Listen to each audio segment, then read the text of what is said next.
Je voulais vous souhaiter la bienvenue. Et nous avons l'avantage d'avoir notre ami Raymond Lévy et son sens de l'humour légendaire, évidemment, qui est présent, tant par le passé que par ses projets d'avenir. Oui, c'est ça. Et nul autre que lui ne pourra nous parler aussi. Nous parler de cette synagogue de Reichshoffen. Il va le faire grâce à ses compétences et sa passion. Alors, je lui cède la parole, mais à une seule condition. C'est qu'il l'a dit tout à l'heure. Ah, là, il faudra négocier. On négocie. Alors, je te cède la parole. Merci Laurent. Je te remercie d'être là. Merci Laurent. Et à titre liminaire, je voudrais vous présenter mes plates excuses à l'avance. Vous m'entendez ou pas? Parce que je suis un peu bronchiteux et que de temps en temps je tousse. Alors, voilà. Alors, il y a un micro, mais il ne marche pas. Je pense qu'il doit être juif, le micro. Voilà. Mais en principe, j'ai une voix qui porte suffisamment. Ensuite, je voudrais dire que je suis vraiment très honoré parce qu'il y a une brochette de gens là qui m'honorent beaucoup. Moi, je ne vais pas les citer tous. Oui, enfin, elles ne sont pas alitées, elles sont assises. Ces personnes. Pardon, je ne peux pas vraiment marcher. Je n'aurais pas le dernier mot. Mais ça va de la ministre, ou l'ancienne ministre, jusqu'au... Bonsoir. Tu peux aller.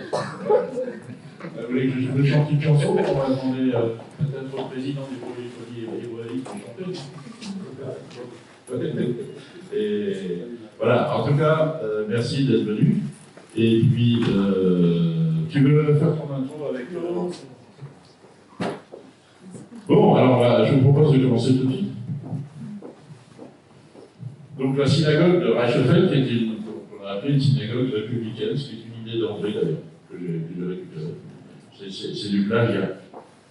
Intégration. Ouais. Voilà. Alors, j'en profite aussi pour présenter l'association HR, comme les amis des sites hébraïques, des environs de Reichshoffen et Rotterdam, qui est le plus bel endroit du monde, de toute façon. Et je vois, vous m'avez compris qu'il y a des contestes à faire. Je peux dire que je comprends. Je les comprends. Je suis tolérant, moi je comprends. Moi j'ai ma foi à moi et je comprends que d'autres personnes ont une foi différente de la mienne. Et voilà. Et tout ça pour dire aussi que je ne suis pas du tout chauvin, mais complètement macho. Ouais.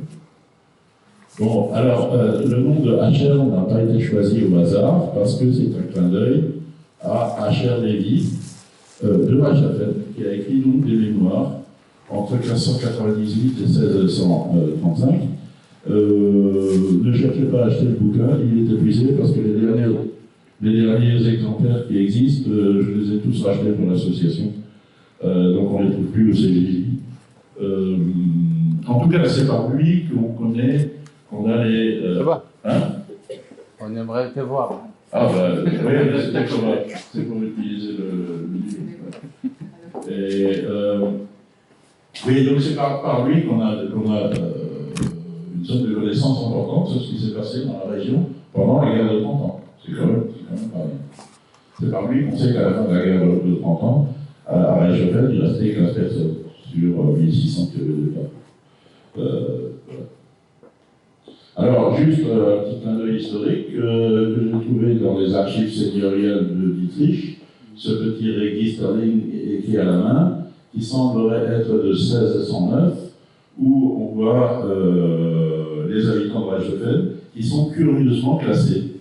Alors, il y a deren mit Wagen, ceux qui ont des voitures, deren mit Kerschen, ceux qui ont des charrettes ou des carrioles, der Handvoller, c'est-à-dire les ouvriers journaliers, die Witwen, les veuves, alors il y en a chaque fois le nom, hein, et die Gefreiten, c'est-à-dire les manants, et puis à la fin il y a Juden, et il y a 5. Alors ce ne sont pas 5 personnes, ce sont des feux, des foyers. Donc on peut compter qu'il y a 4 à 5 personnes par foyer, ce qui donne à peu près le nombre de juifs qu'il y a à Reichshoffen en 1601. Voilà. C'était juste comme ça parce que je trouvais ça intéressant. Alors, à l'entrée de la synagogue de Reichshoffen, comme tous les noms de rues et de lieux sont traduits en alsacien, on trouve évidemment ce panneau qui indique Kiot de Schule. Alors, je ne vous explique pas ce que ça veut dire, tout le monde le sait, mais simplement, j'avais trouvé dans des archives aussi un bailli qui, en 1750, décrit tout Reichshoffen, avec ses habitants, ses richesses, etc. Et dans le chapitre des Juifs, il écrit « Ils n'ont pas de synagogue, mais ils tiennent une école ». En fait, c'était exactement l'inverse, puisque dans l'Ancien Régime, les synagogues étaient interdites, mais tolérées. Et alors, il a utilisé le double sens du mot « Schule » pour utiliser « école », au lieu de synagogue. Voilà. Ce sont des petits détails que j'aime bien, qui font un petit peu le plaisir des recherches historiques. Alors, je voulais aussi remercier le consistoire qui nous a nommé un nouveau gardien. Voilà. Il m'a parlé. Ah, c'est déjà, c'est ça. Oui. Et on va attaquer le vif du sujet. Alors, tout ça, c'est dans un état qui n'est pas très beau, mais on espère qu'il changera un jour. Alors, voilà le bâtiment. Alors, cette synagogue a été inaugurée en août 1852, comme c'est marqué ici en hébreu. Elle a été construite par un architecte qui s'appelait Albert Haas. Qui était Albert Haas? C'était le fils de Valentin Haas, et Valentin Haas était maître de forge chez de Littich. Très grand personnage dans de Littich. Ce qui fait qu'on peut forcément le soupçonner d'être protestant, parce que les de Littich étaient protestants convaincus. Tout leur personnel devait l'être aussi, en tout cas au niveau des cadres. Et c'est pour ça que ce Valentin Haas est devenu architecte départemental. Je rappelle, vous savez ce que c'est un architecte départemental, je le rappelle? Alors, l'architecte départemental, la République, la jeune République, après la Révolution, a mis en place dans tous les départements et même dans tous les arrondissements un architecte départemental. Le constat était le suivant, c'est qu'avant la Révolution, tous les bâtiments de prestige étaient conçus à la gloire des princes et de l'Église. Et que la République naissante voulait faire des bâtiments à la gloire du peuple. Donc, ils ont nommé des architectes départementaux dont les principales fonctions étaient de créer des écoles, des mairies, des ponts, des maisons forestières, enfin tous les bâtiments utilitaires qu'on peut avoir besoin pour l'organisation sociale et de la République. Et en Alsace, à l'occasion, ils ont fait des églises et aussi des écoles. Et aussi des synagogues, pardon. Et donc, Albert Haas a conçu ce bâtiment. Après, j'imagine un peu, en regardant la silhouette de cette synagogue, je vois, enfin je pense que beaucoup de gens le voient comme moi, voient une église sans clocher, donc on aurait coupé le clocher. Hein. Donc jusque-là, c'est pas très original ce qu'il a fait. Et je suppose que derrière, il a dû se dire, mais en fait c'est pas une église, c'est une synagogue, comment est-ce que je vais faire pour judaïser ce bâtiment? Et là, j'ai trouvé aux archives départementales la lettre de son chef à Strasbourg, qui valide le projet, et qui dit je me demande, enfin, je vous traduis cette consubstance, pourquoi M. Haas est allé choisir ces fenêtres géminées à cintre outrepassé. Alors, vous connaissez, ça c'est technique, vous connaissez le plein cintre de l'art roman, c'est-à-dire que l'arc a un diamètre qui est égal à l'écartement des deux poteaux qui le soutiennent. Hein. Alors que le cintre outrepassé, il est plus large. Il a un diamètre plus large. Alors, et il rajoute ces fenêtres géminées à cintre outrepassé, dont les seuls exemplaires connus se trouvent sur certaines mosquées andalouses des 7e et 8e siècles. Alors, quelle culture, hein. Quelle culture, je suis épaté dans ça, quoi. Ils n'avaient pas Internet. Voilà. Et résultat, donc, pour lui, juif, synagogue, Orient, voilà. Et donc, nous avons ici, probablement, le tout premier exemplaire d'un style qu'on a appelé après néo-mauresque. Alors, il y a un monsieur en Allemagne qui m'a dit qu'à sa connaissance, il en existait une plus ancienne en Allemagne et qu'il devait m'envoyer des documents, mais on ne les a pas trouvés. Donc, je continue à dire que c'est la première en Europe. Voilà, soyons modestes. Et pas choquant du tout. Voilà. Et à mes visiteurs d'habitude, je m'amuse bien en leur disant, en fait, une église, mosquée qui fait synagogue, qu'elle appelle le dialogue interreligieux. Voilà. Des questions jusque-là? Alors oui, bon, là c'est le texte de la lettre, l'emploi des ouvertures croisées à l'arc en fer à cheval, ou simple outrepassé, etc., etc. Enfin, c'est ce que je vous ai dit tout à l'heure, sous d'autres mots. Voilà. Donc ça, il semblerait pour les hébraïsants que vous êtes probablement tous et que moi je suis pas, ce serait août 1852, l'inauguration du bâtiment. Août 1852, soit dit en passant, pour resituer dans l'histoire, c'est juste quelques mois avant le coup d'État final de Napoléon III qui a abrogé la République pour créer le Second Empire, c'était en décembre. Voilà. Alors, quelques vues comme ça c'était pour accrocher une lampe à huile, je pense. Voilà, l'entrée des hommes, donc, puisque ici, ça c'était l'entrée des femmes. Où on a traduit le texte qui dit que la femme vertueuse est louable. Alors d'habitude j'ai une présentation là-dessus, mais je ne vais pas la faire ce soir. Et l'inscription au-dessus de l'entrée des hommes est classique, en disant qui dit entrée par les portes de la justice. Alors, le critique de Alberas, donc son chef à Paris, avait critiqué aussi l'orientation du bâtiment, en disant je sais bien que la synagogue doit être orientée vers l'est, mais on aurait pu, là, l'entrée, c'est dans un passage tout étroit, ce qui rend les choses compliquées d'ailleurs, parce qu'un camion ne passe pas ici. Hein. En cas de travaux, ça ne va pas être simple. Et donc, il disait, par rapport à l'entrée, ça fait des kikis. Et qu'on aurait pu envisager de racheter des terrains à côté pour agrandir l'espace. Oui, mais non, sauf que là, sur les bâtiments qui sont en face, ce sont en fait les anciens remparts historiques de Régional. On ne va pas démolir non plus. Voilà. Alors, les plans de Alberas.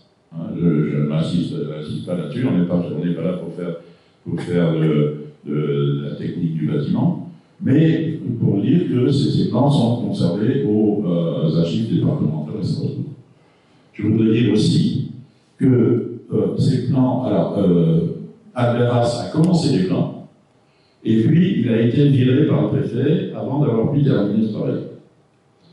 Parce que le préfet, quand il était en place, c'était le préfet Cers, qui était un monsieur avec une ouverture d'esprit que j'ai pu vérifier sur de nombreux actes, mais qui a été à un moment donné, comme tous les préfets, il est remplacé, et là a été remplacé par un autre dont j'ai oublié le nom par charité, et qui venait du Haut-Rhin, et qui a été connu là-bas comme la catholique intégriste et le plus étroit d'esprit possible. Et donc on peut supposer que on sait que Alberas a été remercié, ou mis à la porte, comme on voudra, pour motif politique. À mon avis, c'était probablement pour motifs religieux, parce qu'il était protestant et que ça ne devait pas convenir au nouveau préfet, qui a tout de suite nommé un nouvel architecte départemental, qui a signé les plans de l'Alberas sans rien y changer, mais qui s'appelait plutôt Alexandre Matuszynski. Pas soupçonnable d'être protestant avec un nom comme ça.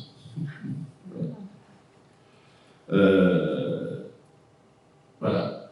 Alors, juste en passage, ça c'est la synagogue de Niederbronn, qui a été érigée en 1867, où on voit très bien la filiation. Hein. Et c'est Matuszynski qui l'a créé, donc il a gardé le trait de la terrasse et puis il l'a reproduit. Il a gardé le style. Oui, je donne un détail qui m'a passé la tête.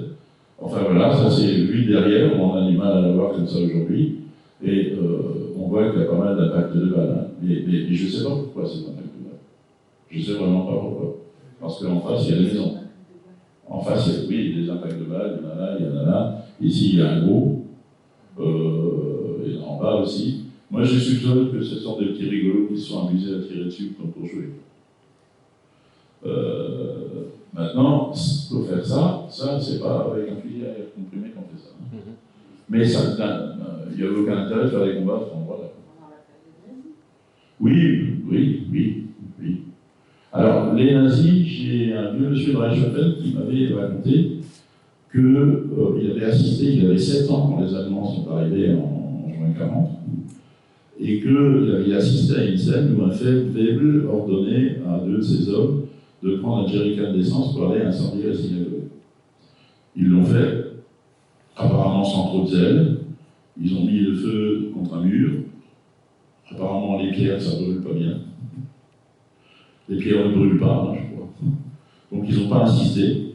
Et donc, ce qui fait qu'elle est toujours debout. Mais par contre, ce sont les habitants, après, qui ont dévasté l'intérieur. On verra plus tard. Voilà. Alors, l'église de Reichshofen, avec son clocher caractéristique en forme de cascade.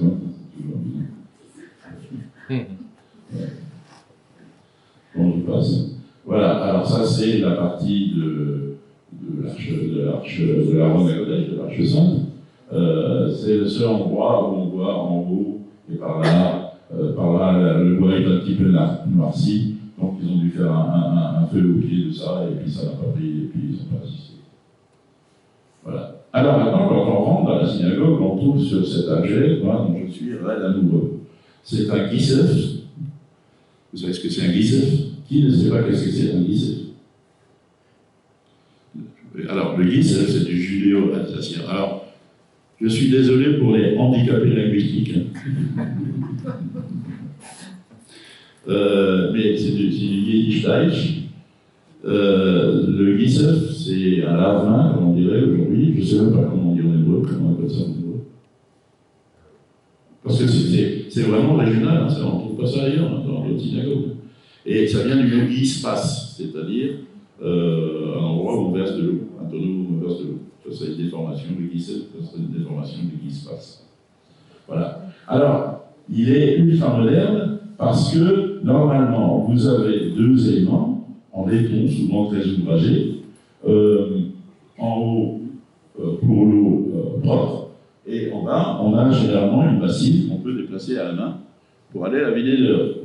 Mais là, c'est déjà ultra moderne, puisque dans le plan d'origine, l'écoulement était déjà fait.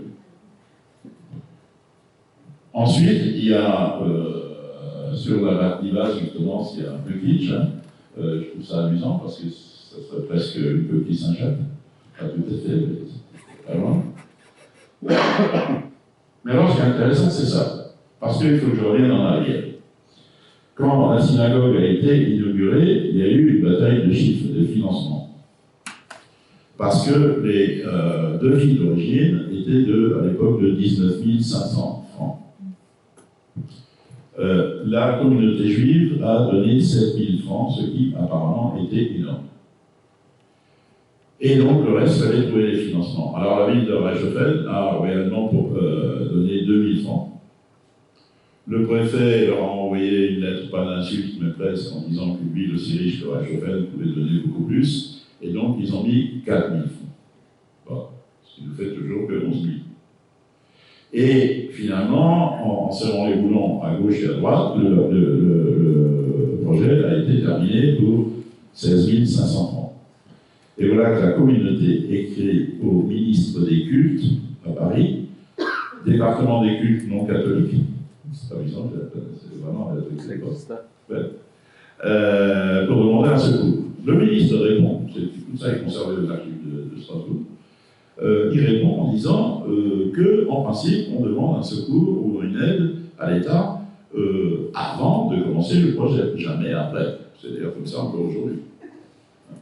Mais qu'en l'occurrence, il va quand même accorder le secours demandé pour 2 raisons. Pardon. La première, c'est que l'enquête Komodo a montré qu'il n'y avait aucune opposition à l'édification de la synagogue dans le voisinage. Et la seconde, c'est parce que c'est bien la première fois de sa vie qu'il voit un projet qui est réalisé pour moins cher que celui qui l'a précédé. C'est amusant.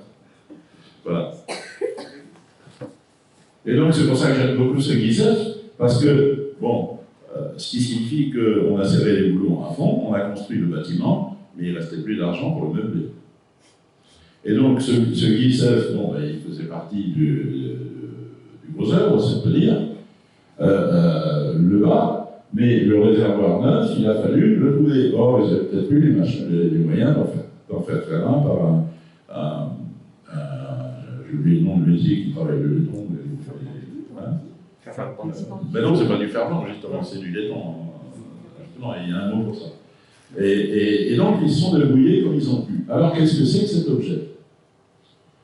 Nous sommes à Reichshoffen. Je ne sais pas si vous vous rappelez des cuisinières à bois charbon de nos grands-mères.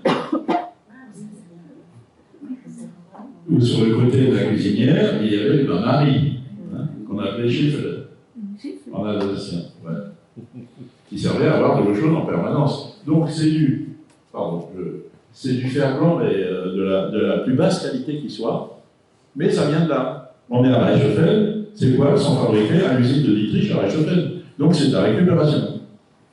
C'est du détournement, si vous voulez, d'objets. Et je trouve ça, voilà. Alors, ils ont réussi à faire, on revient sur l'image, ils ont réussi à faire souder dessus 2 pauvres bouts de tuyaux en laiton. Alors, souder du laiton sur le fer blanc, c'est pas tout à fait évident. Mais il n'y avait même pas de quoi mettre des robinets. Et alors, la photo le montre mal, mais vous voyez là, 2 gros bouchons en bois. Voilà, et un là. Et en regardant de plus près, ces bouchons, c'est encore un objet qui a été détourné de son utilité, ce sont des dents de râteau à foin. C'est extraordinaire, quoi. C'est extraordinaire. C'est pour ça que je trouve ça particulièrement émouvant, parce que voilà, c'est à la fois de l'inventivité, mais aussi du terroir, quoi. C'est du terroir, c'est le Dietrichland, et c'est l'agriculture. Donc voilà, c'est un reflet de l'époque. Voilà, alors après c'est la vision globale de la synagogue. Voilà, on parlera des détails qu'on va y trouver plus tard, mais ça c'est juste pour avoir une vue d'ensemble. Voilà. Et alors, quand on rentre, inauguré en 1852. L'électricité arrive à Reichshoffen en 1905. Comment est-ce qu'on s'éclairait? Regardez cet objet. Dites-moi si vous y trouvez quelque chose de particulier. La Saint-Jean. Pas Saint-Ger, 2 Dietrich. 2 supports de machine à coudre à pédale fabriqués de Dietrich, l'usine des Niederlande. Voilà, ça fait partie de ces petites choses voilà, qui font tout le charme de ce lieu. Et puis évidemment, ça c'est le fonds pour la Tzedaka. Donc j'utilise souvent la photo pour quand je fais une demande de subvention. La page de garde. Voilà, et puis l'état dans lequel elle est aujourd'hui, alors vous avez un poil d'après-guerre, et puis le grand tuyau, là, qui ça vous permet de chauffer aussi. Hein. Oui, c'est un poil de litige, qui est à droite. Un poil d'atelier, c'est le modèle de poil d'atelier. Ouais. Et bon, voilà. Après, vous avez, je reviens en arrière, vous allez sur Alménor, sur les strates dedans. Alors, je voudrais d'abord vous préciser que sur le plan d'origine de Alméras et de Matuszynski, la Bima, puisque c'est comme ça que ça s'appelle, se trouvait ici. Et que vers 1900, quand il y a eu la mode du déplacement des Bimas vers l'avant, ben, elle a été déplacée là, et c'est du 1900, confirmé. D'ailleurs, je dis souvent, c'est à ce moment-là que les Khazans, on les a affublés d'une soutane comme le pasteur, et puis qu'on les a mis devant, et puis au lieu d'être mis au milieu du théâtre, ben, ils étaient comme des acteurs de théâtre devant le public, hein, comme moi. Hein. Et j'ai coutume de dire que c'est là que les choules sont devenus des synagogues. Voilà. Alors, on y trouve cette rosace-là, qui est absolument fantastique pour le travail qu'elle est faite. Elle est en fonte. Ça veut dire que ça a été coulé dans un moule. Donc l'artiste qui a fait ça, c'est le mouleur qui a fait un moule en bois. Donc il a fait le négatif de tout ça en bois, ce qui représente un travail de bois. On est tout de suite dans le Jugendstil, on est dans l'art déco, comme vous préférez, et en fouillant dans les archives de Dietrich, j'ai trouvé les catalogues qu'ils avaient édités. Et si je l'ai trouvé une première fois en plus petit vers 1890, c'était le dessus d'une table de jardin. Et je l'ai retrouvé en 1900 dans le catalogue de Dietrich préparé pour l'exposition universelle de Paris en 1900, exactement cette même configuration avec des garde-corps et cette rosace au milieu pour des balcons. Donc là encore, on a récupéré du local. Si vous regardez la grille de l'armoire sainte derrière, elle est aussi en fond de litige. Bah, après, c'est chez nous, c'est comme ça. C'est pas chez vous, c'est chez nous. Magnifique. Voilà. Et puis, on arrive au deuxième clou de cette synagogue, en dehors du style. C'est deux choses qui sont, enfin, ce sont ces deux panneaux en bois. Décoration néo-gothique en la mode de la fin du XIXe siècle, et qui représente en hébreu et en français la prière pour la République et le peuple, pour la République française et le peuple français. Vous savez comme moi que c'est une prière que l'on dit à tous les offices religieux, le Shabbat et les fêtes. Alors selon les communautés, c'est avant de sortir la Torah ou c'est après, selon les communautés. Mais à ma connaissance, il n'y a pas de synagogue en France où on trouve cette prière exposée comme ça à la vue de tous. Alors elle pose beaucoup de questions, parce que moi je pensais qu'elle était de l'époque de la synagogue.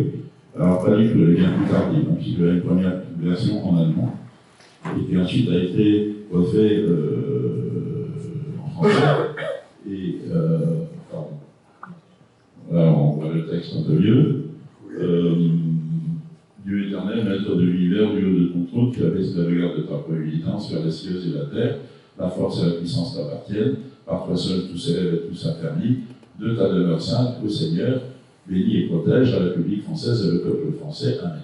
Après, il y a cette version de l'époque, pas tout à fait la même aujourd'hui. Par exemple, ce paragraphe-là n'y est pas aujourd'hui.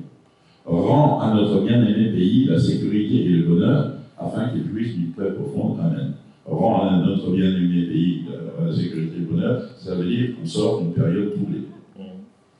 Et il y a des connaisseurs américains comme Kerry Koch et Jean-Pierre Lambert, et aussi Françoise, qui m'avait trouvé des versions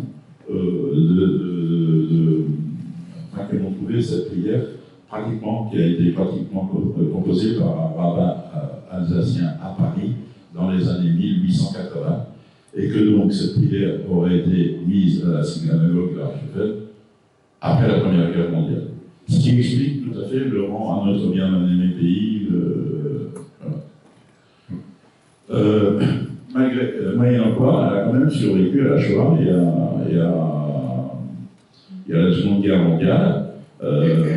Parce que je vous ai dit que l'intérieur avait été à l'époque dévasté par les habitants, enfin dévasté, pillé par les habitants de Reichsfeld, mais ces tableaux sont restés en place parce que ça devait intéresser personne, et puis que c'est un peu lourd à porter quand même. Mais donc ils ont traversé dans la Seconde Guerre mondiale.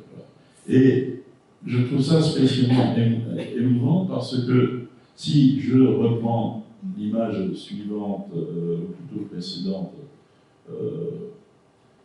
de ma synagogue, où j'ai une sorte d'évolution. Je vous ai parlé de ces objets concrets, pratiques, détournés de leur sens, comme le guisef, comme le porte-cierge, le porte-bougie, qui sont des objets de Dietrich, comme le garde-corps de la Bima qui est du Dietrich, et donc qui sont des objets du terroir, enfin, puisqu'ils sont récupérés dans les usines à côté, et qui, en plus, dans cette synagogue de Alberas, je vous fais remarquer que la galerie des femmes, elle n'est pas faite comme un balcon, sinon on aurait tous les 2,50 m un poteau, ce qui aurait complètement rétréci la dimension de la salle. Et il l'a fait en les accrochant au mur, ce qui est une sorte de performance. Et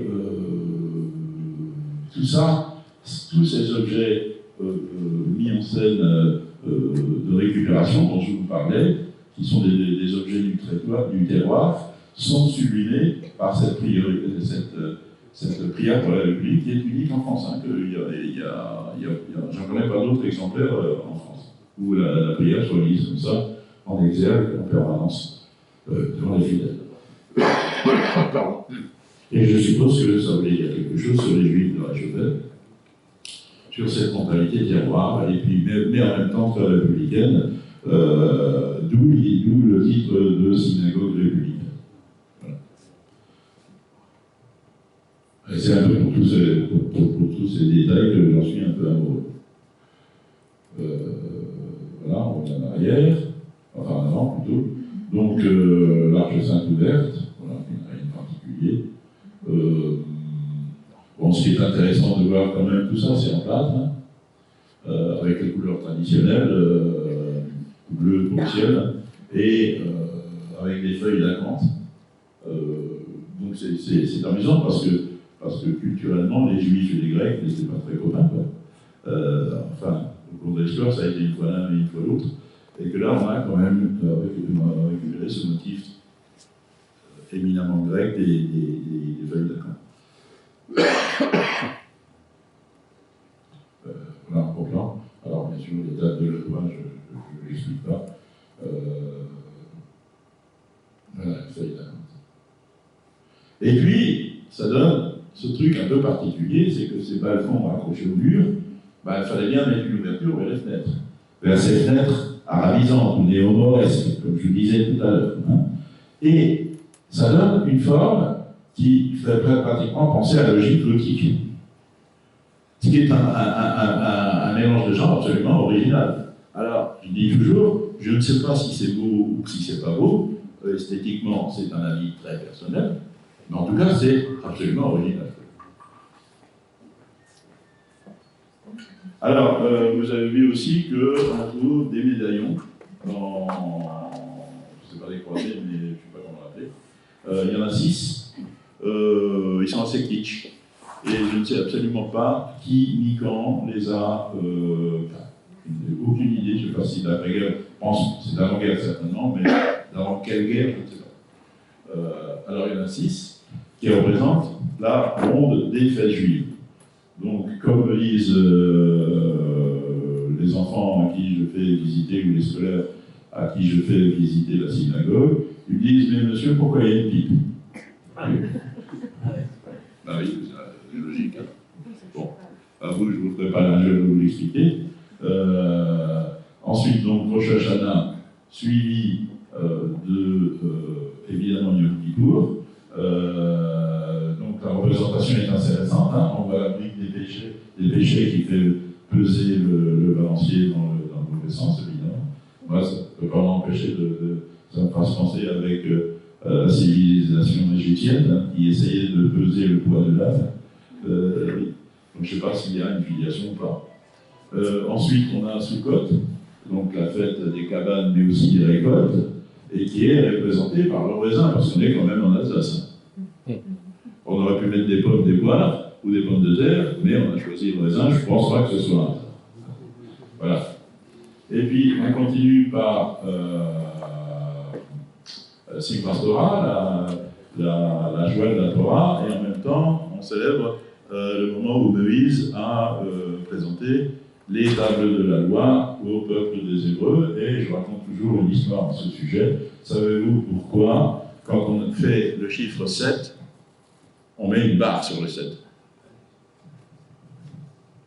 Alors tous les woke et tous les féministes n'ont pas aimé ça, mais tant pis.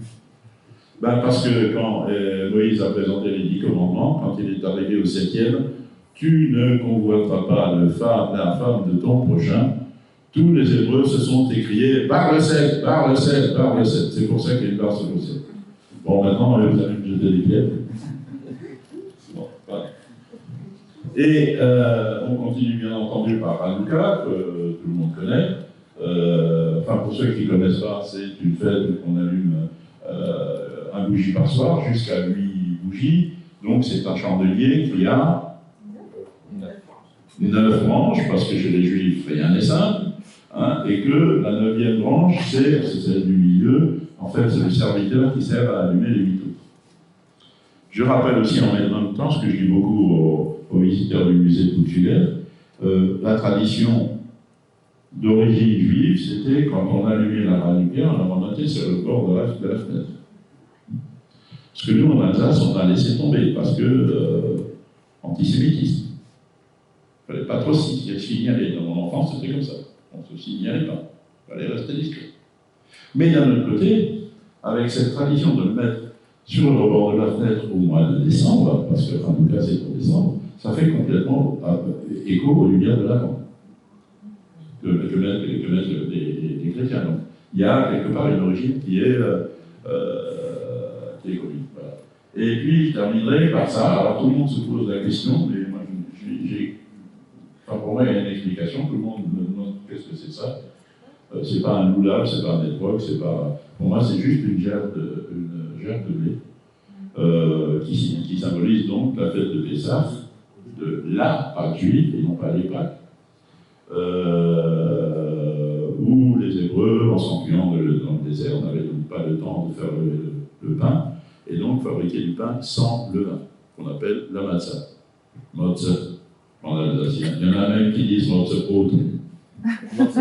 Matzebrot. Beaucoup de gens qui connaissent ce Matzebrot. Oui. Et d'ailleurs, à l'époque du Covid, il y a Madame Blumenstein. Son mari a attrapé le Covid. Alors elle est allée voir le rabbin et elle lui dit Rebbe, qu'est-ce que je peux lui donner à manger? Rebbe, il dit vous pouvez lui donner à manger uniquement des matzahs. Alors elle dit mais pourquoi? Ça va le guérir, ça? Le rabbin il dit non, ça ne va pas du tout le guérir. Mais c'est le seul aliment que vous pouvez lui glisser sous la porte. Ouais. Alors, quelques images de la synagogue, parce que quand vous avez ces misérables carreaux avec de couleur orange ou jaune, qui font une lumière très douce, hein. Mais le matin, très tôt le matin, quand le soleil il donne sur les vitres, ça nous donne des reflets qui sont tout à fait intéressants. Et puis, ça ceci pour vous dire que on organise plusieurs fois par an des visites de la synagogue, alors pour des scolaires, aussi au moment de la journée européenne de la culture juive, ce qui était le cas, et on a pas mal de visiteurs. Voilà, et oui, beaucoup de scolaires. Alors celle-là m'a bien amusé parce que... C'est ta famille? Voilà. Alors ça, c'était un groupe des banlieues parisiennes. C'était des loulous encadrés par un militaire. Mais c'était bien, quoi. C'était intéressant, les débats étaient riches. Voilà. Bon, quelques images. On y a fait beaucoup de concerts, de concerts qui avaient beaucoup de succès d'ailleurs. On refusait du monde chaque année. Là, ce sont deux personnes que tout le monde connaît. Patrick Bloom, qui est décédé aujourd'hui. Patrick Bloom, c'est Lich, comme on dit en judéo-alsacien, et son fils Jonathan, qui chante encore aujourd'hui. Et puis d'autres concerts. Ici, c'était l'école de musique qui avait joué un petit air de Klezmer, l'école de musique de Reichsfeld, donc c'était sympa de le faire jouer. Et puis, voilà encore quelqu'un que vous connaissez, qui est Yoïka, qui nous avait fait un concert avec Marcel Leflers, que vous connaissez certainement aussi, un très grand musicien, mais cigane. Et puis, voilà. Hein? Manouche. Oui. Mandiche, comme on dit chez nous, l'assassin, de Soufflenac, je crois. Et puis, vous connaissez Jean-Claude Chochkan aussi, qui mène un groupe de musiciens à qui il apprend à jouer des instruments comme les gitans, c'est-à-dire sans partition. Papyrus. Et les papyrus. Et qui m'avait raconté que, alors je lui ai demandé son pédigré un jour, et ben je lui ai dit qu'est-ce que tu as? Il est prof de conservatoire, il est prof de guitare au conservatoire. Enfin maintenant il est à la retraite. Je lui ai dit mais qu'est-ce que tu as en tant que diplôme? Et comme diplôme, il m'a dit moi j'ai un CAP de Tourneuf-Fraiseux. Voilà. Mais il dit dans mon enfance j'avais deux copains. Mais les deux meilleurs copains d'enfance, l'un était juif et l'autre gitan. Donc c'est pour ça que je m'intéresse à ces deux cultures et à ces deux musiques. Voilà, pour dire qu'on avait, oui, on refusait du monde, hein, il y avait du monde dehors.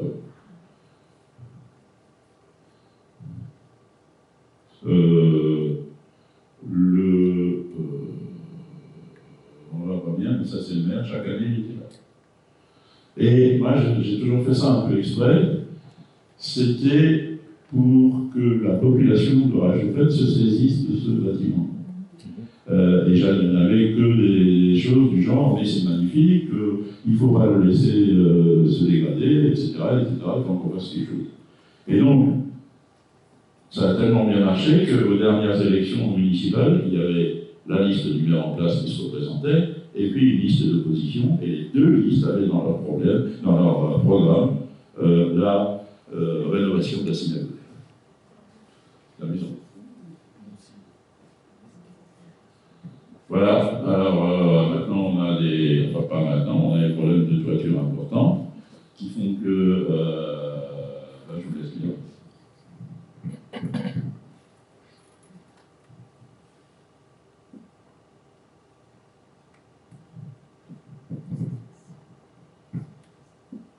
Voilà. J'ai oublié un détail dont j'aurais dû vous parler en introduction. Gilbert Weil classait les synagogues en trois. Il avait trois grands chapitres pour les synagogues, qui étaient les synagogues cachées avant la Révolution, Pfaffenhofen. dont le dernier exemplaire connu, et c'est celui de Pfaffenhofen. Vous êtes dans la rue, et puis il y a une maison sans aucun signe, et puis vous rentrez, vous êtes au centre communautaire. Parce que c'est plus un centre communautaire qu'une synagogue de tout. Et puis, après l'émancipation des Juifs de 1791, où il n'y avait plus besoin de se cacher pour faire une synagogue, mais où les mentalités n'étaient pas non plus encore ce qu'elles sont devenues plus tard, et où on a fait des synagogues discrètes, dont Reichsfeld est un des types. Beaucoup de Reichsfeldois ne savent même pas qu'il y en a une à Reichsfeld. c'est le fond d'un renfoncement comme ça, avec beaucoup de plantes dedans, et puis voilà, comme ça. Et puis, le dernier âge, c'est l'âge des synagogues ostentatoires, qui était devenu la grande choule de Strasbourg d'aujourd'hui, enfin je parle de la précédente aussi, fin du 19e siècle, et puis d'autres synagogues comme celle de Saverne d'ailleurs, ou même de Nîmes, qui ne se cachaient plus, etc., et qui étaient tout à fait ostensibles. Voilà. Et donc en Reichshofen, on est dans cette période intermédiaire entre les deux. Alors on a eu un jour aussi une œuvre par un artiste anglais, et puis qui était Ben Jack Nash, certains d'entre vous qui l'ont connu, puis c'était l'occasion où le chant sacré est venu faire un tour chez nous, et puis ils ont chanté un peu dans la cour de la synagogue, avant d'aller faire un gros barbecue à l'étang de pêche à côté. Alors ça c'est Jack, enfin c'est Ben plutôt, qui avait fait toute une installation, parce que le titre c'était Les résidus du vide. Et donc il avait mis des ombres sur ces supports qui indiquaient ce qu'il reste de ces objets qui ont fait vivre la synagogue. Voilà. Et puis ici, il y avait les reflets dont je vous parlais sur la vitre. Alors tout le monde se posait la question. Alors juste en passant, ceux qui faisaient marcher l'association, c'est souvent des bénévoles qui ont fait fonctionner l'installation, parce que Ben n'était pas toujours là. Et que ici, vous avez le président de la Société d'histoire et d'archéologie de Reichshofen et environ, Thierry Paul, avec un autre membre de la Société d'histoire, qui ont tout à fait bénévolement, ils étaient là pour faire fonctionner. On voit un petit peu mieux des reflets, et alors, ils ne sont pas de reflets en fait. Alors parce que lui, il avait obscurci les fenêtres du côté ouest, pour laisser rentrer la lumière du côté est. Et puis là, il est en train de vérifier s'il y a un reflet, s'il y a une lumière qui vient de quelque part. Je ne sais pas si vous connaissez ce monsieur. De dos, ça vous dira peut-être rien, mais je suis sûr que vous connaissez Henri Ménon, qui est de la famille de Dietrich, un des historiens de la famille de Dietrich, et aussi, je ne sais pas si on peut dire militant, mais personnalité dans le monde protestant.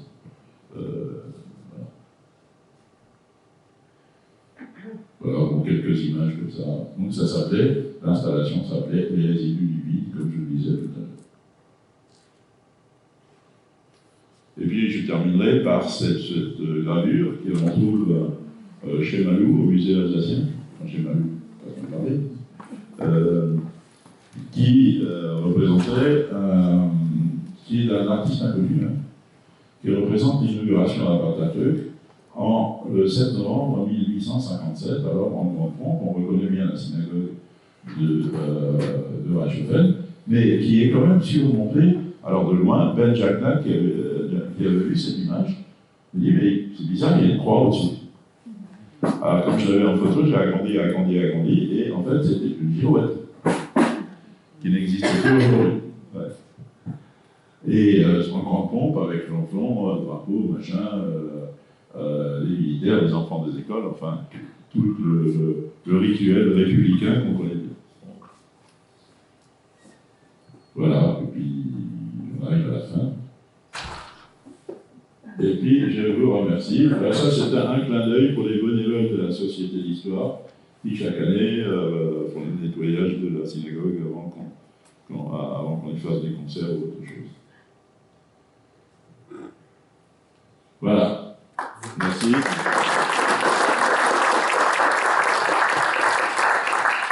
On a presque une heure, donc ça va, on est dans les clous. Et si vous avez des questions, j'y répondrai avec plaisir.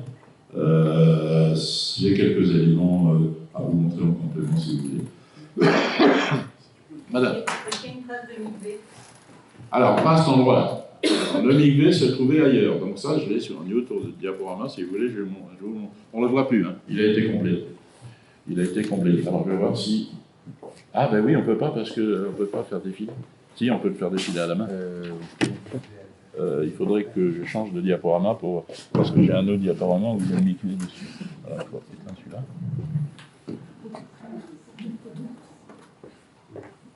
Ah, c'est pas mal ça. Je connaissais pas. Ça marche pas.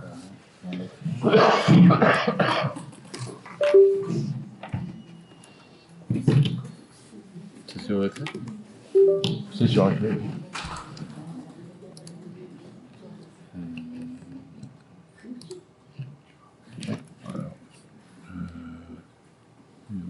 C'est avant? Je ne sais plus. Attends, je l'avais, je crois. Reviens. Des vestiges. Oui, le réchauffement environ, ouais, c'est ça. C'est ça? Oui, alors après je peux le faire défiler si tu me remets le truc, mais...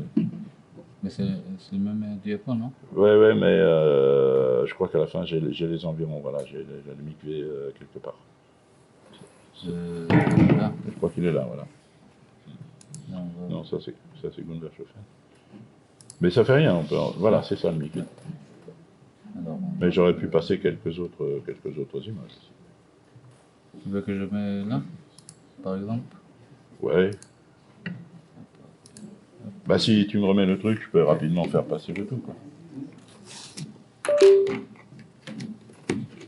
Voilà. Oui, alors quelques images de Reichshofen et environ, notamment des sites juifs. Bon, ça c'est la synagogue, je ne reviens pas. Alors ça, c'est une maison typiquement juive qu'on reconnaît à cause des fenêtres en forme de table de la loi, ce qui n'est pas... Ça laisse présumer que c'est une famille de juifs qui y était, mais ce n'est pas une certitude, puisque la chapelle du couvent de Niederbronn, elle a aussi des fenêtres comme ça. Donc là, on ne peut pas penser que c'était une maison juive. Hein. Donc c'est une probabilité, c'est pas en tout cas là, c'est la certitude, puisque c'est la maison de Aaron Kahn et Dina Bloch qui ont offert les prières pour la République à la synagogue. Et que j'ai retrouvé comme il était assez jeune, à 45 ans, il était déjà déclaré comme rentier, ce qui veut dire qu'il avait une certaine fortune, ce qui lui a permis de faire ses dons à la synagogue. Voilà. Et aujourd'hui, c'est une autre maison juive qui appartenait à un marchand de bestiaux, de Reichshofen, qu'on appelait des Kalmen. Tout le monde le connaissait sous le nom. Il s'appelait Gaston Bloch, mais tout le monde l'appelait des Kalmen. Trace de Mezuzot, bien sûr. Et alors, ça, ce bâtiment, le mikvé se trouve là. Non, pas plus exactement là. Mais il a été comblé avec du béton. Jean-Pierre soupçonne fortement qu'au-dessus, ait pu se trouver une première synagogue. Et il faut qu'on creuse cette aspect. Mais comme c'est un bâtiment qui est privé, donc on ne peut pas y accéder trop facilement. Ça, c'était l'ancienne école juive de Reichshofen. Là aussi, il y avait toute une histoire, parce qu'il y avait une école, première école, qui était déclarée vétuste et insalubre depuis très longtemps. Et donc, la communauté et l'instituteur juif ont écrit depuis plusieurs fois à la mairie qui répond que la mairie de Reichshofen entretient déjà deux écoles pour les garçons et pour les filles, ça les coûte catholiques, ça les coûte assez cher comme ça, et qu'on ne va pas en faire une de plus pour les juifs, et qu'il n'y a qu'à mettre les petits-enfants juifs à l'école catholique, comme ça ils apprendront à se laver. Ouais. Et voilà. Et donc il refuse jusqu'à ce que la communauté saisisse ce préfet Cers, dont je vous parlais, avant la création de la synagogue, dont ils écrivent, c'est pas ça, ils écrivent au ministre. Et le ministre prend l'avis du préfet Cers, qui dit que il n'est évidemment pas possible de mettre des enfants juifs dans une école catholique, où tous les livres, il n'y a pas un seul livre qui ne fasse pas référence à la religion chrétienne. Que même en calcul mental, on utilise parfois des choses. Alors, on ne peut pas faire l'enseignement juif à des enfants qui veillent dans cette autre religion, et en même temps, c'est pas possible. Et donc, il faut faire une école spécifique pour les juifs, à condition qu'il y ait suffisamment d'enfants pour la créer, oui, évidemment. Et donc, la mairie a été obligée de céder à la fin, et puis c'était l'ancienne école de filles des bonnes sœurs, dont le premier étage a été prêté à la communauté juive pour faire l'école. Voilà, ça n'existe plus depuis longtemps, bien sûr, depuis avant-guerre. Ça, c'est la synagogue de Gundashofen, où on revoit encore ce trait orientalisant dans la façade. Mais plus tard, n'est-ce pas? Oui, plus tard. 10, 20 ans plus tard. Ça, c'est celle de Nina Roy, 15 ans plus tard. Et puis, celle-là, je ne me rappelle plus où c'est. Ça. Oui, c'est ça, bien sûr. Voilà. Petit coup d'œil sur le cimetière de Gundashofen. Bon, ça n'a plus rien à voir avec la synagogue. Je suis toujours en admiration C'est la même pierre. devant le travail du tailleur de pierre, hein, qui a gravé les lettres en relief. C'est un travail fantastique. Hein. Enfin, voilà. Bon, c'est terminé pour les photos. Et donc, pour le migvé, je vous ai répondu, tant bien que mal, il y avait un migvé, mais il n'existe plus aujourd'hui. D'ailleurs, les migvés sont rarement dans les synagogues. Sont souvent dans un... parce qu'il faut trouver la source qui est en dessous. Donc, tous les migvés que je connais, en tout cas dans le nord de l'Alsace, sont jamais à la chaux. Vraiment. Oui. Ce matin, j'étais à Detteville. Oui. Et là-bas, il y a des micros. Dans la chaux? En bas. Alors, oui. À Orfelden, il est juste à côté. Il est à côté. Voilà, mais en général, c'est pas directement dans la chaux. Ici non plus d'ailleurs. À Ingviller, il est aussi dans la chaux. Oui, à côté. À côté. À côté. Ça fait trop peine dans la chose. Ouais. À Célestin, il est dans la chaux. Ouais. Mais s'ils avaient la chance d'avoir une source en dessous, voilà. Mais c'est pas forcément le cas. C'est pas forcément le cas. Oui, madame. Moi j'ai une question tu n'as pas du tout. Peut-être dans le micro, vraiment. Cette colonne. J'ai une question par rapport à cette colonne qui est magnifiquement décorée, plongée dans les mêmes teintes. Dans la synagogue. Dans la synagogue. Alors, j'ai pas d'explication. Elle figure sur les plans originaux. Je pense que c'est pour poser la menorah ou la Hanouka. J'imagine. Oui, c'est joli. C'est un peu brise-vue aussi. Hein. C'est un peu brise-vue aussi parce que ça cache un petit peu. Ouais. Mais à l'époque où la bima était de l'autre côté de cette colonne, ça brisait pas la vue.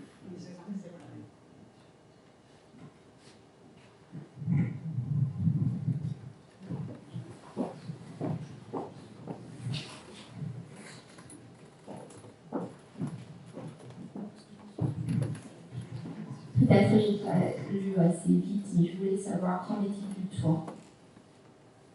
Ah, c'est la question du flash.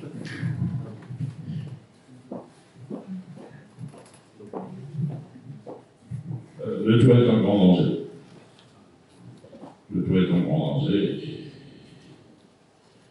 voilà. Il y a des études qui ont été faites, rien que pour le toit, c'était chiffré à 250 000 € avant le Covid. Depuis, il est pris double. Alors là. Oui. C'est le problème avec l'incendie. Alors, moi, je m'étais fixé comme objectif que de réussir à régler ça avant la fin de ma vie. Là, je commence à sérieusement à avancer un âge et je n'y crois plus. Voilà. Mais c'est comme ça. Peut-être qu'on trouverait une solution un jour. Il y a des prémices, des frémissements.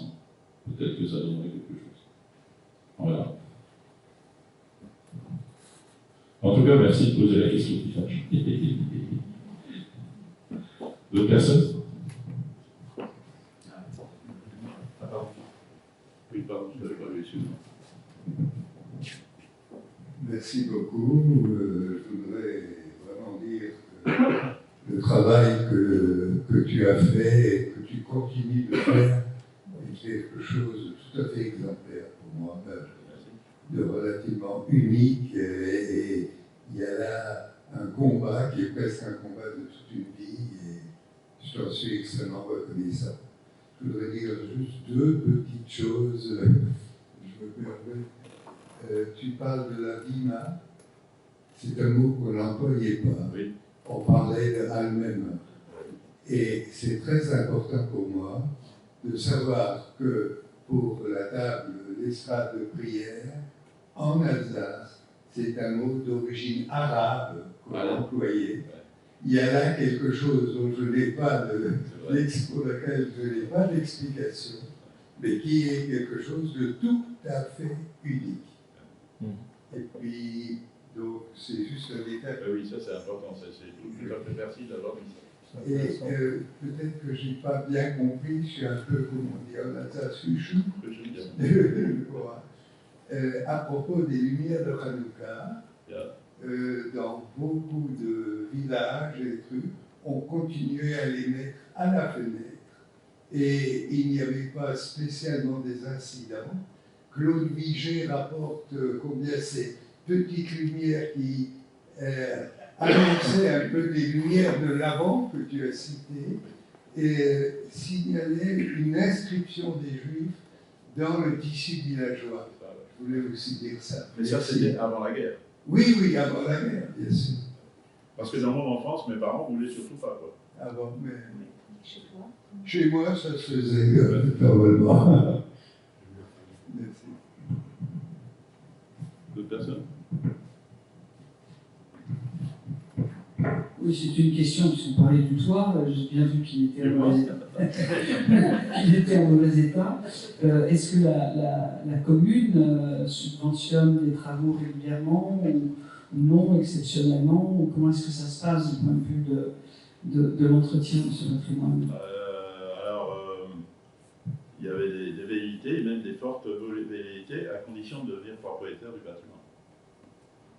C'est ce qu'ils avaient inscrit dans le programme électoral, de devenir propriétaire? Ouais. Vous pouvez faire quoi? Alors, et de le laisser, alors c'était justement ça la question, et c'était toujours l'engagement que la Société d'Histoire et Acherne le fasse vivre et qu'on préserverait. Leur idée, c'était on préserve le clos couvert, on préserve et rien d'autre. Pour dire, il n'y a pas d'électricité, il n'y a pas de chauffage. Ce sont les sociétés d'histoire, dont la Char et Acherne, qui sont chargés de les faire vivre en faisant des expositions ou des concerts comme on avait déjà fait avant. Voilà. Mais c'est un petit peu. Alors, il y a eu différents projets. Comme on est sur de l'Autriche, il était question aussi de faire une expo sur.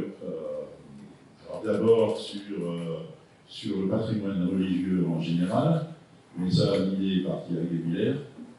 Et après, il y a une autre idée de Jean-Pierre et de quelqu'un d'autre aussi, de dire, puisque une des spécialités de l'Autriche, c'était de faire des tacs de cheminée, vous savez, les grands tacs de cheminée qu'on met en fonte, et qui étaient toujours décorés de motifs religieux, mais il y en avait quelques-unes de juives aussi.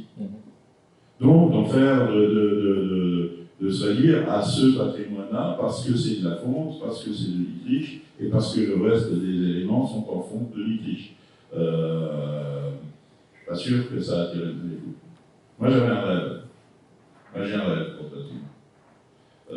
Ça serait d'en faire, justement, je rappelle, l'église mosquée qui fait synagogue, c'était de faire un lieu sur soit l'histoire des religions en Alsace du Nord, soit l'histoire des mouvements de population en Alsace du Nord. Mais voilà, c'est pas grave. Ouais. Parce qu'on va faire la synagogue, évidemment, il n'y a plus personne. Donc, je suis le dernier, et je suis même pas là, je fais une idée à moi. Donc aidez-moi, j'ai un problème d'identité. Aidez-moi à me définir. Je ne sais pas si je suis vintage ou collector. Il va faire un crowdfunding. Le crowdfunding, ouais. Oui. Mais ça, c'est un complément, ça, c'est pas une initiative. Ouais. La Fondation du patrimoine, etc., etc. La Société d'Histoire de la Chapelle, qui avait réservé, qui a fait un gros héritage d'une de ses membres qui a disparu sans enfant, qui a légué sa fortune à la Société d'Histoire. 350 000 €. charge à la société d'utiliser cet argent pour l'entretien du patrimoine historique de la Chaux, dont la synagogue fait partie. Donc, au départ, on avait réservé 100 000 € pour ça. Puis le temps passe, et que rien ne se passe, et que rien ne se passe, et puis il y a eu besoin de restaurer les carillons de l'église qu'il fallait changer, donc une partie a été prise pour ça. Ensuite, on a restauré une partie des murailles d'enceinte, une partie de l'argent a été prise pour ça. Tant et si bien que maintenant il reste 50 000. Et comme vous le savez peut-être, la chapelle de Wolfratshausen, qui était un endroit emblématique de la région, a brûlé il y a à peu près 6 semaines. Je pense que le maire va utiliser une partie de l'argent pour la restauration de la chapelle. Voilà. Parce que c'est le maire qui a la main sur l'argent, dans la mesure où le fisc avait accepté de ne pas prendre de droit de succession sur cette somme, à condition que l'argent soit co-utilisé entre l'association et la ville. Voilà.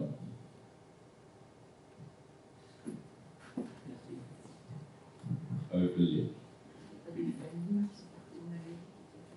J'en ai cherché, j'en ai pas trouvé pour l'instant.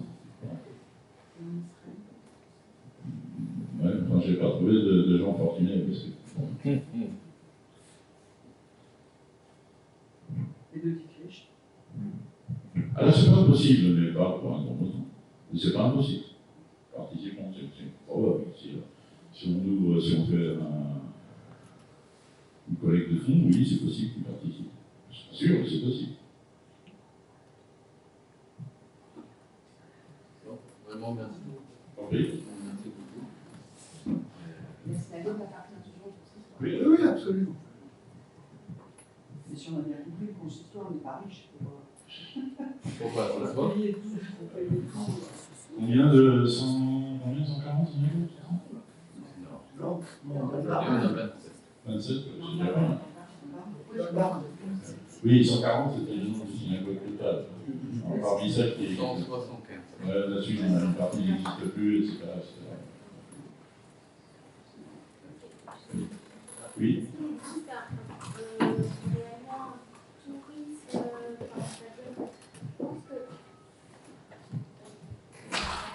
Je sais qu'il existe un tourisme, qu'il y a parfois des personnes qui viennent à la recherche de leurs ancêtres, etc. Mais est-ce que, à la fois, il y a la route des vins, pourquoi pas, alors je sais qu'il y a aussi un livre qui existe sur la route du judaïsme, ça je l'ai à la maison. Mais est-ce que, dans le fond, développer une communication autour, d'être plus visible, et puis aussi,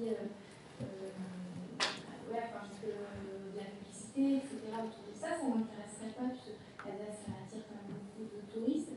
Et je ne serais quand même pas étonnée que ça intéresse beaucoup de gens, et des non-juifs aussi, de retrouver cette histoire, et même les Alsaciens qui, j'ai le sentiment, peut-être que je me trompe, je parle des Alsaciens non-juifs, qui peut-être aussi ont oublié, se rappellent plus trop, et puis sont friands. Lors des journées du patrimoine, moi j'ai croisé plein de gens qui étaient ravis, qui disaient la première fois que je rentre dans une synagogue, c'est magnifique, et toutes ces personnes-là n'étaient pas juives, et avaient vraiment envie, et se sentaient responsables aussi de cette façon de ce patrimoine-là. Alors, c'est une question. Tu veux que je réponde à ta place? Ça dépend pour la chauffeur, pour le reste, oui, tu peux. Je voulais juste dire qu'évidemment, je travaille non-stop. Il y a 2 étages à cette fusée-là. Il y a 2 étages à cette fusée-là, peut-être même 3. Alors, il y a l'étage, c'est Alsace en général. Ça, c'est l'autre du judaïsme rhénan, dont la malheureuse présidente est en face de nous. Donc, je ne vais pas parler à sa place. Après, il y a toute la partie événement local. Nous avons une nouvelle directrice de l'Office du tourisme. J'ai mis le grappin dessus tout de suite quand elle est arrivée. Et pour lui montrer qu'on faisait des visites guidées de tous ces sites, celui de la Chopin, mais aussi quelques autres. Et je lui ai dit, vous savez, à mon avis, le judaïsme, pour des Bretons, ça doit être complètement exotique. Parce qu'il n'y a pas de juifs en Bretagne, ou quasiment pas. Quoi. Alors elle a retenu le truc, et puis ça fait son chemin après. Puis on a commencé cette année à faire des visites conjointes entre HRN et l'Office du tourisme. Voilà. Ça c'est petit niveau local. Mais ça fait son chemin. Après, sur une échelle plus grande, si vous permettez, je passe la parole à Françoise Elcouvi, ma VRNR est présidente. Alors je m'arrête toujours à trois tournettes parce que après j'ai un Renaud qui s'appelle. Alors, oui, notre association qui est rhénane, donc normalement elle couvre toute la vallée rhénane, mais a commencé par l'Alsace, donc je vais parler de la partie alsacienne. Nous travaillons, enfin cette association existe et a été présidée par Frédéric Raphaël, qui l'a fondée une première fois en 2004, mais bon, le côté transfrontalier a échoué pour des raisons politiques de changement de ministre-président du Bade-Wurtemberg. Et donc on l'avait mis en repos et on l'a réveillé, je dirais, en 2017. Et depuis 2021, nous travaillons avec Alsace Destination Tourisme. Il y avait déjà une collaboration avant, mais là, nous avons une personne du personnel de cette agence de développement du tourisme de l'Alsace qui est mise à disposition de notre association à temps partiel. Et l'année dernière, donc 2023, nous avons obtenu des financements du ministère de la Culture qui nous ont permis, d'une part, d'offrir aux offices de tourisme, aux guides conférenciers d'Alsace, par le biais de l'association, à des médiateurs culturels, à des personnes qui travaillent dans les musées, plus particulièrement le Judaïka, à des bénévoles qui font visiter, des webinaires, deux après-midi, et ils sont sur une chaîne YouTube, donc si vous êtes intéressé, vous pouvez les voir.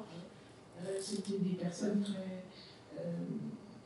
très pointues dans leur domaine. Nous avions un rabbin qui a expliqué à ces personnes qui sont les médiateurs entre le public et le lieu et l'histoire, ce qu'est la religion juive, quelle est la culture juive, et ensuite l'histoire des Juifs d'Alsace, ensuite les sites patrimoniaux, et puis aussi le rapport avec le public. Donc on avait chaque fois des personnes très spécialisées, très compétentes pour former ces personnes. Donc ça c'était une première action. La deuxième, on a réalisé un clip vidéo de 5 minutes qui parcourt en fait l'Alsace à la fois chronologiquement. On commence à Strasbourg, autour de la cathédrale, le côté médiéval, les cuvées, etc. Et puis ensuite, on rentre dans la partie judaïsme rural, après le massacre de la Saint-Valentin, 1349, et puis on parcourt à la fois, on va au musée d'Auxiliaire, à la synagogue de Schirmeck, à Winsenheim, à la synagogue de Mulhouse, on parle du capitaine Dreyfus à Mulhouse, etc. La maison juive aussi de l'écomusée. Donc et ensuite on termine à Strasbourg, ici précisément, et par un magnifique concert de la chorale de chants sacrés qui avait été donné avec l'orchestre de prix. On a pu obtenir des images. C'est comme ça que nous terminons cette vidéo. Elle est aussi sur la chaîne YouTube, donc vous pouvez la voir. Nous l'avons fait réaliser à la fois en français, mais aussi en anglais et en allemand. Non pas sous-titrée, mais par des personnes de langue maternelle de ces deux langues. Et donc, on essaie de la diffuser, on l'a diffusée sur un plan local, national et international. Voilà, on aura d'autres projets. Il faut continuer sur le sujet qui est absolument passionnant et on ne peut pas ne pas passer la parole, je pense, à Freddy, qui était quand même à la source de tout ça. Et peut-être aussi aux journées européennes de la culture et du patrimoine juif qui ont imaginé une route depuis longtemps aussi, hein, Marc, je ne sais pas si tu voudras en parler après. Et puis, bien sûr, la Société pour les études juives d'Alsace-Lorraine, tout ça, ça fait... Bon, on se connaît tous, hein, on est membres les uns chez les autres. Voilà. J'étais pas prêt à prendre la parole, je voudrais simplement dire que quand on a travaillé sur la création de la Société d'histoire des Juifs d'Alsace-Lorraine, jamais on n'aurait, la poignée de gens qui ont travaillé pendant des années, n'aurait imaginé qu'un jour il y ait une efflorescence comme ça du travail dans différentes communautés, de différentes personnes, et que c'est vraiment la plus belle récompense qu'on pouvait espérer. Et que, à travers toi, je veux remercier toutes ces initiatives. Merci encore.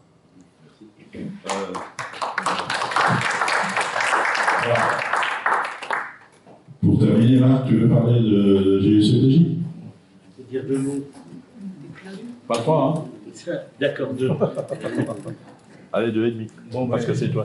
Puisque Raymond parlait d'Alsace, en fait, la journée européenne de la culture et du patrimoine juif est née en Alsace. Au cours d'une visite d'un musée avec Jean-Pierre, que Raymond a cité souvent, et Catherine Lehmann, je crois,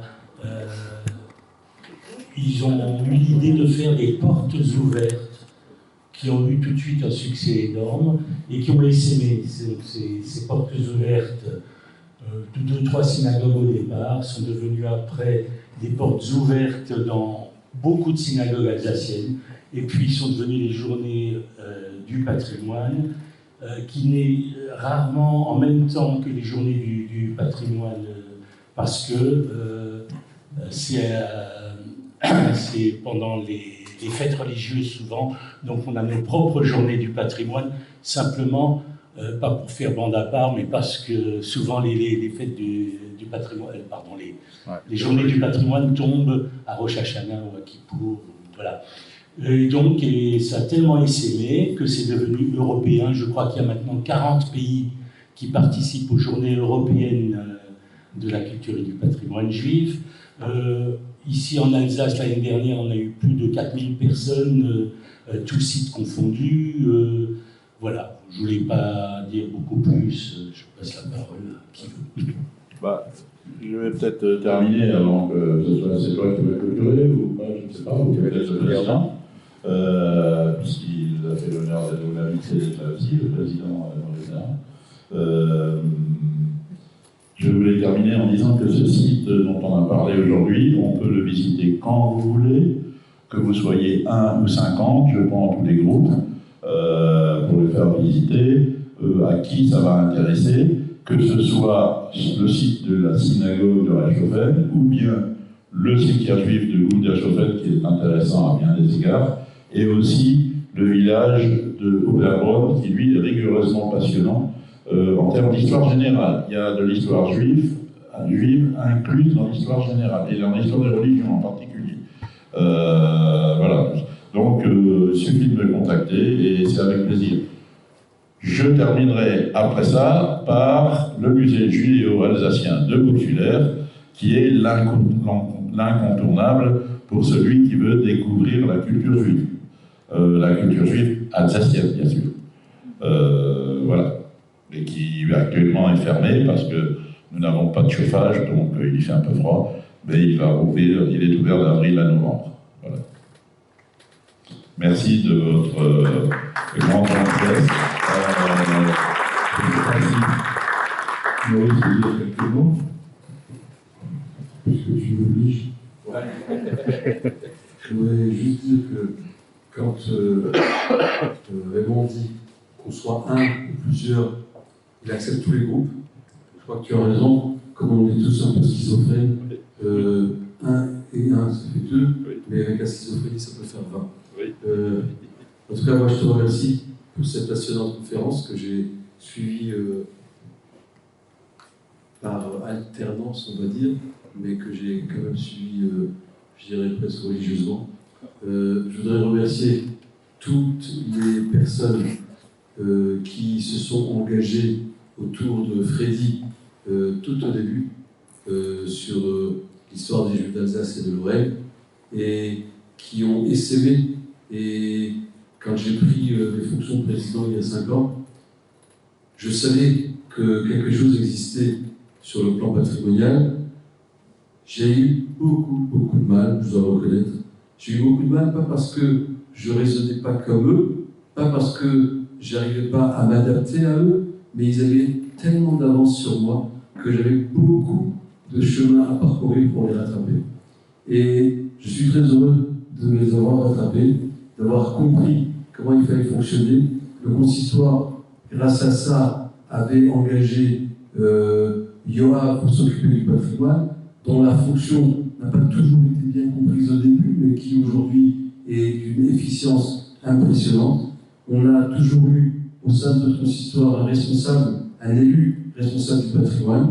Cette année, j'ai décidé de diviser en deux la responsabilité. D'une part, dans une relation directe avec les gens qui s'occupent du patrimoine, et d'autre part, avec notre collègue Marc Sapati sur la partie de gestion administrative et légale, puisque son métier c'est notaire. Donc ça nous permet d'avancer sur certains sujets un peu plus vite aujourd'hui. En tout cas, merci Raymond pour ta conférence. Merci Yoav, merci Laurent, merci Marc, et merci surtout à vous tous et à vous toutes qui,